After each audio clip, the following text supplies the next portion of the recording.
Abus de pouvoir, racisme, violences illégitimes, la police est malade. Et le pouvoir peine à la remettre sur les rails de la République.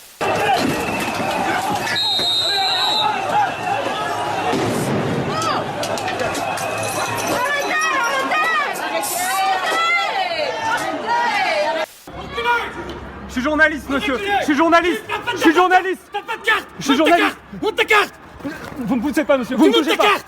Là, hier, vous avez, le Bondi Blog sort l'histoire de ce gamin de 14 ans qui, un de ses copains vole une Vespa, il court, il se fait rattraper par les flics, qui lui casse la gueule. Il a une tronche comme ça, il a 14 ans, il a été mis en garde à vue et tout. Ils sont pas obligés de faire ça. Certes, c'était une bêtise, mais ce qu'ils ont fait, c'est dur de revoir les mêmes scènes qu'ils m'ont fait. T'arrives pas à les oublier?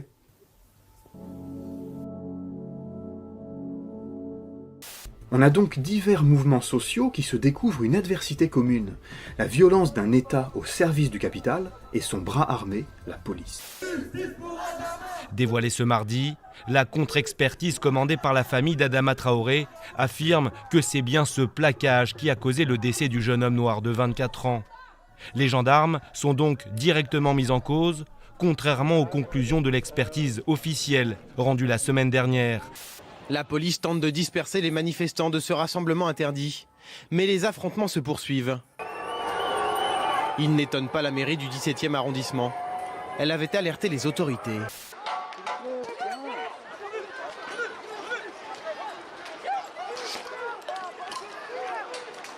Le seul responsable hier de ce qui s'est passé en fin de la manifestation, c'est le préfet allemand.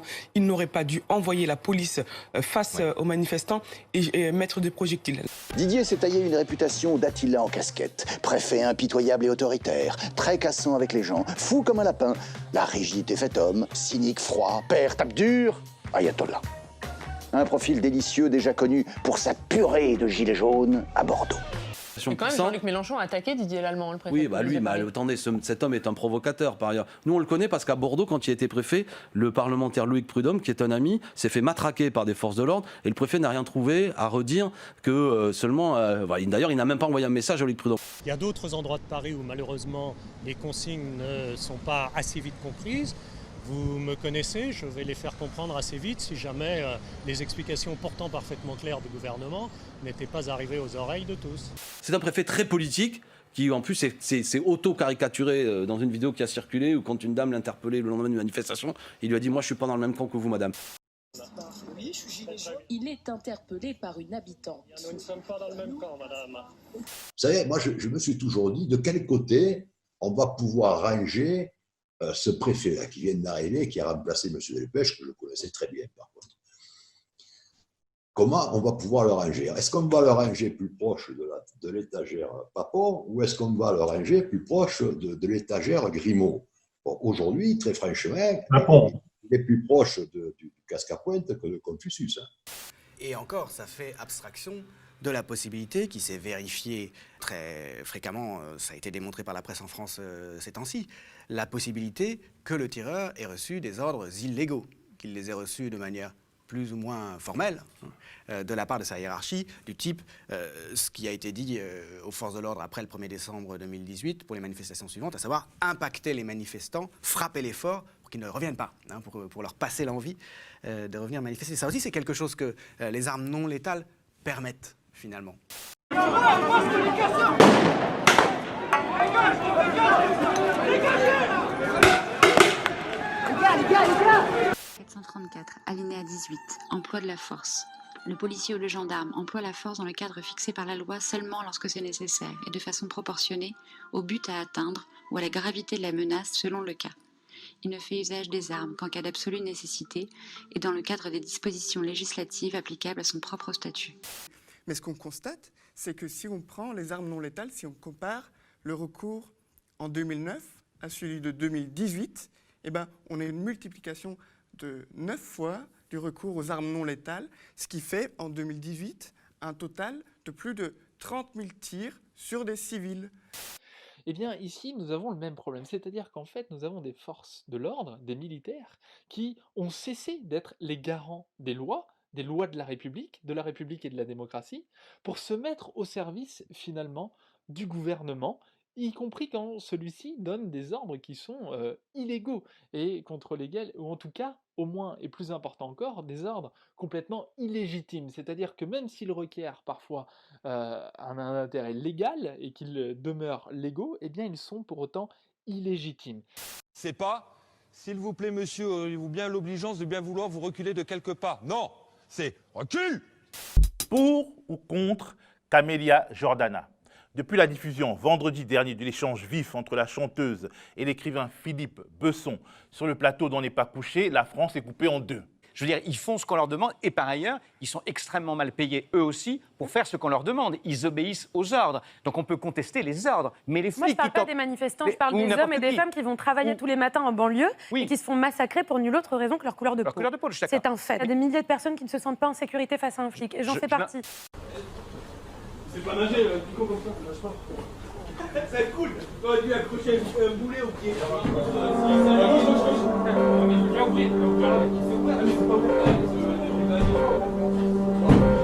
Au-delà des propos des deux intervenants, qu'on peut discuter sans pour autant nier l'évidence centrale des violences policières dont font partie les contrôles et autres humiliations aux faciès, il est frappant d'observer l'alliance tactique qui s'est tout de suite mise en place pour descendre Camélia Jordana et défendre l'institution policière. Une alliance qui ne dit pas son nom entre le macronisme et une frange de l'extrême droite.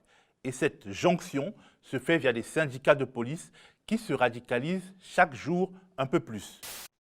Moi, quand j'ai commencé mes armes de flic à Paris, c'était place des Petits Pères, sur le 2e arrondissement, qui n'avait de Petit Père d'ailleurs que le nom. Et je suis tombé dans un... J'étais tout juste adhérent au syndicat, au SGP, de par son histoire, etc. Et lorsque je suis arrivé là-dedans, quelques jours après, etc., je vois les policiers à l'appel qui font le signe nazi. Nicole Belloubet, ce policier noir qui découvre qu'il est la cible de propos racistes de la part de 6 autres policiers qui échangent des messages dans une discussion WhatsApp. Les 6 policiers déversent leur haine, ils affirment qu'ils stockent des armes en vue d'une guerre raciale. Les noirs sont appelés les nègres, les arabes les bougnoules, les juifs des fils de pute, enfin bon, etc., etc. Je vais pas continuer parce que c'est insupportable, Nicole Belloubet. Ce pays mérite une guerre civile raciale bien sale, il faut qu'ils crèvent ces chiens. Il reste quelques années avant l'effondrement. De toute façon, la guerre raciale est inévitable. Ça, c'est clair et net. C'est juste une question de temps. Le QI du poisson rouge, il est là, eux, ils sont ici.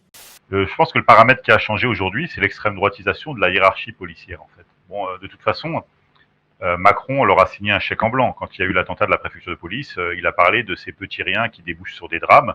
Un appel à la délation des collègues ayant des origines ou des pratiques religieuses, des convictions religieuses. D'ailleurs, là, c'est le ramadan en ce moment, M. Castaner l'a dit, attention à la pratique religieuse, je ne sais plus quel avait été le terme, je crois, amplifiée pendant le mois du ramadan. Donc, quelque part, on fait la chasse aux poils de barbe, aux congés posés pendant le ramadan, etc., etc. Si vous dites vous avez une haute administration qui prend des mesures de destruction de la société civile d'un type ou d'un autre et qui, face aux révoltes de la population, utilise une police qui donc cogne pour Macron et vote pour Le Pen, je veux dire, vous avez une vision tout à fait différente de la société politique française. Donc il y a eu un chèque en blanc, au point que moi, aujourd'hui, je me demande ce que pourrait faire l'extrême droite, en fait, de plus. C'est-à-dire, si Marine arrivait au pouvoir, qu'est-ce qui se passerait de plus qui n'arrive pas aujourd'hui, en fait. Hey, oh, wesh. Arrêtez là, oh. Et c'est bon, doucement. Du coup, je vous raconte la suite. En fait, quand moi j'étais en train de parler avec l'autre là, le premier, celui qui me criait dessus en fait dès le départ, il commence à me dire rentre chez toi, rentre chez toi. Quand je vous dis, quand il disait rentre chez moi, c'était pas rentre chez moi à la maison. Lundi, le ministre de l'Intérieur a tenu une conférence de presse. Aucun raciste ne peut porter dignement l'uniforme de policier ou de gendarme. Aussi, j'ai demandé à ce qu'une suspension soit systématiquement envisagée pour chaque soupçon avéré d'actes ou de propos racistes. Bon, mais en ce qui concerne la suspension de ces policiers ou de ces gendarmes, il y a quelques affaires récentes. Donc la première c'est l'affaire de Rouen, où il y a des policiers qui ont tenu des propos racistes à l'encontre d'un autre policier noir, policier de 22 ans, qui s'appelle Alex. Est-ce que les policiers qui ont tenu ces propos avérés sont suspendus? Non, et ça montre bien le changement de doctrine. Et pourquoi est-ce qu'ils ne sont pas suspendus? Je vais vous expliquer ça, ça montre le changement de doctrine que je veux. Il y a du racisme dans la police, quoi qu'en dise Christophe Castaner. Alors il a commencé à l'avouer à demi-mot, disant qu'il fallait sanctionner les comportements racistes dans la police. Ben, encore heureux, c'est le code pénal. Le racisme est un délit. Les paroles sont fortes, même si le concept utilisé est plutôt nébuleux d'un point de vue juridique. Qu'est-ce qu'un soupçon avéré? Une preuve? Un début de preuve? Une conviction? Et d'ailleurs, ce qui est assez ironique, c'est que notre délégué, donc Noah Manoir, qui a dénoncé des actes racistes dans les endroits où il a travaillé, c'est lui qui a été sanctionné et envoyé en conseil de discipline par M. Castaner. Donc le discours de M. Castaner qui dit aujourd'hui, désormais, nous allons sanctionner les actes racistes. Donc déjà, ça veut dire désormais, c'est-à-dire que ça confirme bien ce qu'on disait, c'est qu'avant, il n'y avait rien, si c'est à partir de désormais. Et ça pose également un problème, c'est que par exemple, le syndicat Alliance a dit « le ministre nous lâche, c'est une honte ». Il nous lâche quoi? C'est-à-dire que c'est une honte qu'il aille sanctionner les actes racistes à partir de maintenant. Donc ça pose un problème d'ensemble dans cette institution qu'il serait temps de nettoyer. Et nous, c'est ce qu'on propose depuis très longtemps également pour lutter contre toutes les formes de déviance de la police nationale à la dérive. C'est que ce soit un contrôle citoyen et non un contrôle interne de l'IGPN. Parce que quand c'est le linge sale et lavé en famille, ceux qui sortent blanchis, c'est pas les événements, c'est ceux qui ont sali le linge. Donc moi je pense qu'il faut revenir à, effectivement, qu'il y ait des instances. Est-ce que l'IGPN est la bonne instance? Ça se discute, parce que l'IGPN, c'est un grand édredon aussi depuis un moment à ce que ça ne bouge pas. Je pense que des organisations syndicales, j'en ai cité, sont trop dans un rapport corpo, quel que soit ce que font les collègues, ils ont toujours raison. Je pense qu'ils font pas du bien à la police elle-même. Je pense que la hiérarchie policière, les supérieurs hiérarchiques doivent donner des instructions qui fassent en sorte que la police soit plus juste et dans ses contrôles, ce qu'elle ne fait pas aujourd'hui. Je ne dis pas que la police est raciste, parce que je sais aussi que chez les policiers, il y en a beaucoup qui souhaitent exercer leur mission correctement. La CGT Police, ça existe, hein, elle n'est pas raciste. Enfin, moi, j'ai jamais vu autant de monde dans une manifestation pour dénoncer les violences policières. Et puis, j'espère pour une bonne partie des gens qui sont là pour dire qu'on veut une police républicaine. Et une police républicaine, c'est une police qui ne fait pas de délit de faciès. Qui potentiellement délivre un récépissé pour son contrôle d'identité, qui d'ailleurs fait moins de contrôle d'identité parce que ça ne sert pas à grand-chose. Restons sur ces histoires de stats. Qu'est-ce que ça signifie? Parce que c'est Sarkozy qui avait un peu initié aussi ce système-là, puis ça a perduré. Ça veut dire que les policiers qui font plus d'arrestations sont plus payés? Ou ça veut dire que c'est le... repose, Denis, toute la notation du policier repose, et c'est un problème sur lequel, moi, en tout cas, et d'autres, on se bat depuis des années, repose non pas sur la qualité du travail qu'il fait, mais sur la quantité du travail qu'il fait. Voilà, la fin de la police de proximité, la fin de la police républicaine, pour faire du chiffre. Et ça commence réellement à m'impacter. Voilà, là, je commence bricoler des affaires pour faire de l'interpellation, pour faire ce qu'on appelait, vous avez entendu parler de la bâtonnite, hein, c'est le petit bâton dans la case, où on remplit et on fait des interpellations bidons, et là on fait du chiffre. Par définition, un service public est un service commun, qui sert l'intérêt de tous, par opposition au privé, d'accord, ou au service secret, par exemple. Or, comme cela a déjà pu être démontré à plusieurs reprises, le meilleur moyen de mettre à mal un service public, c'est d'en diminuer les moyens, à commencer par les effectifs, les subventions, qui consistent à ne pas réparer, à ne pas entretenir le matériel, les locaux, hein, c'est ce qui se produit pour les hôpitaux et les écoles aussi. Vous voyez, on est un service public en fait, on a tendance à l'oublier, mais la police est un service public.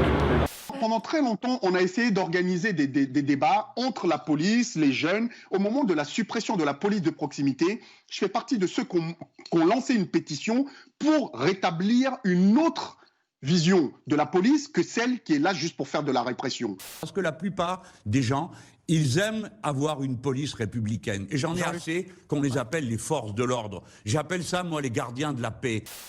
On n'est pas contre la police. On est contre les violences policière. Et lorsqu'on dit qu'il n'y a pas de problème dans la police, on déshonore la fonction. Il y a des officiers de police qui font super bien leur travail. Et le fait de ne pas reconnaître que certains ne font pas bien leur travail, déshonore leur fonction, abîme leur fonction, ce pourquoi ils se sont engagés. Et aujourd'hui, on a cette chance, malgré tout, malgré les drames. Parfois, il faut ça pour peut-être améliorer les choses. Posons-nous, nous sommes en train de mettre en place un gros événement très prochainement pour essayer de renouer le lien, de recréer du dialogue et voir comment on peut sortir des belles choses de ce qui est en train de se passer à travers ces drames. Alors oui, tout le monde déteste la police, du moins cette police qui ne se reconnaît plus elle-même et qui sert les intérêts marchands du capital. Mais tout le monde aide et aime la police lorsque, comme son nom l'indique, elle sert les intérêts policiers de la cité, de la vie politique, et qu'elle est la garante des libertés politiques de tous.